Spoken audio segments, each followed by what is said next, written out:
Et ben voilà l'équipe, Carlo Espi vient de sauver le Real Madrid dans cette soirée. S'il n'était pas là, j'imagine déjà la galère que les gars du Real Madrid devaient traverser. Parlant de ça, l'équipe, comme vous le savez très bien, la Liga a débuté. On constate que le monsieur qu'on appelle Yann Diomandé a eu à faire sa début aujourd'hui avec le Real Madrid. Et alors dans ce match d'équipe, le gars que je me permets de donner le respect, il y a Jude Bellingham qui a eu à faire quelque chose de malade mental. Il y a Kylian Mbappé qui a su se démarquer. Il y a Arda Güler qui a fait quelque chose de phénoménal. Sans toutefois oublier Demfray qui a essayé d'assurer. Donc pas directement regarder le cas des autres personnes d'équipe, on constate que le monsieur qu'on appelle Bernardo Silva à la rue, le monsieur qu'on appelle Vinicius Junior à la rue, Konaté également à la rue. Alors dans ce match d'aujourd'hui, on constate que le Real Madrid nous a proposé un classement 4-2-3-1. Si on revient directement en termes de stade, on constate que le Real Madrid s'en sort avec 8 tirs cadrés. En termes de possession, les gars avaient 63. Tandis que de l'autre côté, l'Espagnol de Barcelone, on constate que les gars s'en sortent avec 3 tirs cadrés et 37% de possession. Ce qui veut dire que le Real Madrid était mieux lancé pour gagner le match. Alors l'équipe, comme nous avons vu, on constate que le Real Madrid a très bien débuté la mise aujourd'hui. Là où les gars se sont permis d'inscrire le premier but à la 10e minute par Bellingham qui a été servi directement par Arda Güler. Arda Güler que je coupe encore un gros respect dans ce match aujourd'hui. C'est-à-dire quand il est sorti, moi j'ai vu ça comme une injustice. Le match a continué de bout en bout. Vu que le Real Madrid avait une grosse différence en termes de défense, on constate que les gars se permettent de venir encaisser un but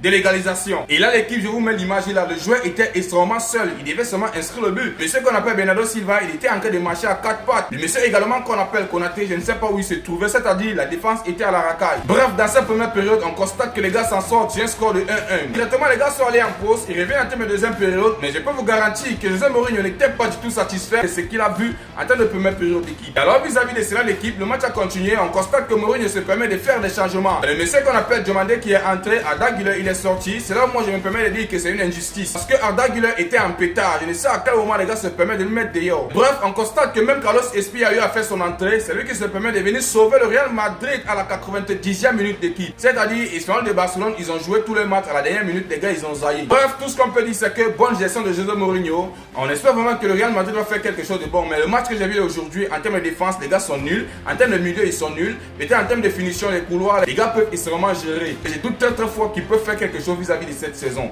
Qu'est-ce que vous avez pensé du match? N'hésitez pas à le mettre en commentaire et on se dit à plus sur une nouvelle vidéo.